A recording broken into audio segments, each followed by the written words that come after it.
to ask you to raise your arms and wave back just the way I am, kind of a royal wave.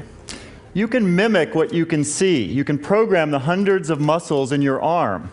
Soon, you'll be able to look inside your brain and program, control the hundreds of brain areas that you see there. I'm going to tell you about that technology.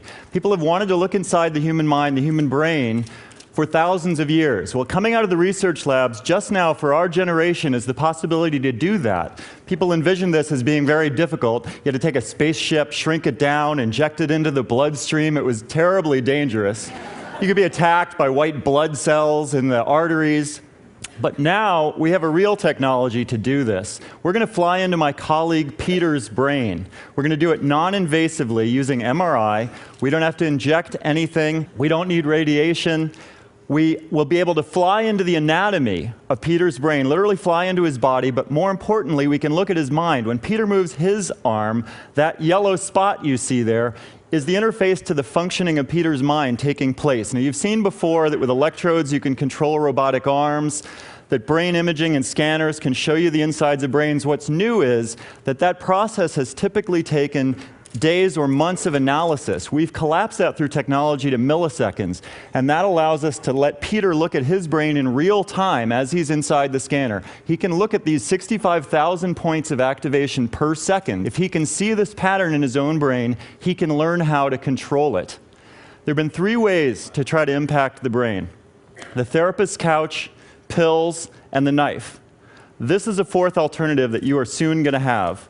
We all know that as we form thoughts, they form deep channels in our minds and in our brains. Chronic pain is an example. If you burn yourself, you pull your hand away. But if you're still in pain in 6 months or 6 years' time, it's because these circuits are producing pain that's no longer helping you.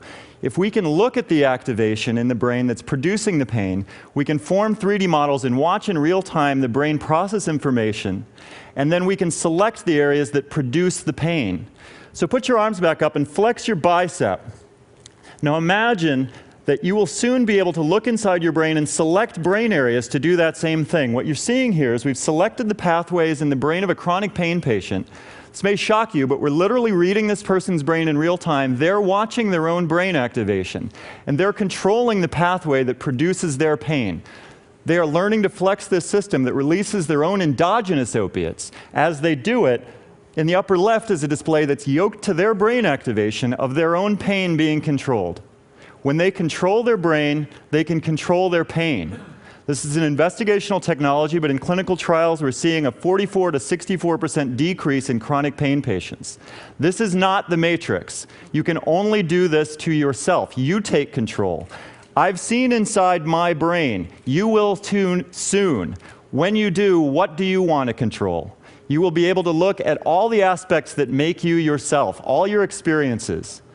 These are some of the areas that we're working on today that I don't have time to go into in detail, but I want to leave with you the big question. We are the first generation that's going to be able to enter into, using this technology, the human mind and brain. Where will we take it? Unbelievable.